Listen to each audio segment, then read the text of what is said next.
Dream Chennai நேயர்களுக்கும் நமது supreme court இன்றைக்கி ஒரு முக்கியமான ஒரு தீர்ப்பு சொல்லியிருக்கிறாங்க. என்ன தீர்ப்பு அப்படின்னா, எந்த ஒரு கோயிலாக இருந்தாலும் இடிச்சு தள்ளுங்க, எதுவாக இருந்தாலும் பொதுமக்களுக்கு இடையூறாக இருந்தால் எதை வேணாலும் நீங்கள் புல்டோஜரை கொண்டு இடிச்சு தள்ளுங்க அப்படின்னு தீர்ப்பு கொடுத்துருக்காங்க. அதாவது நிறைய மக்கள், அதாவது சந்தர்ப்பவாதிகள், சமூக விரோதிகள் என்ன பண்ணுறாங்கன்னா, பொது இடங்களில் வந்து வீட்டை கட்டிட்டு மக்களுக்கு வந்து இடையூறாக இருப்பாங்க. நீர்நிலைகள் இது போன்ற இடங்கள்லாம் இருக்குது. இது இந்த மாதிரி இடத்துல ஆக்கிரமிப்பு பண்ணியிருந்தாங்கன்னா, அரசாங்கத்துக்கு விரோதமாக பண்ணியிருந்தால் அந்த மாதிரி இடங்களெல்லாம் நீங்கள் இடித்து தள்ளுங்க.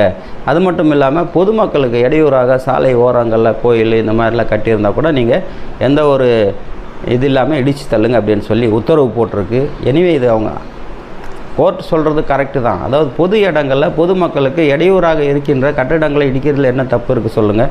உங்கள் சொந்த இடத்துல நீங்கள் கட்டிக்கங்க, அந்த மாதிரி இருந்தால் நீங்கள் வழக்குக்கு போகலாம் அப்படின்னு சொல்லிக்கொண்டு, இது போன்ற வீடியோக்கள் உங்களுக்கு பிடிச்சிருந்தால் சப்ஸ்கிரைப் பண்ணுங்கள், ஷேர் பண்ணுங்கள்.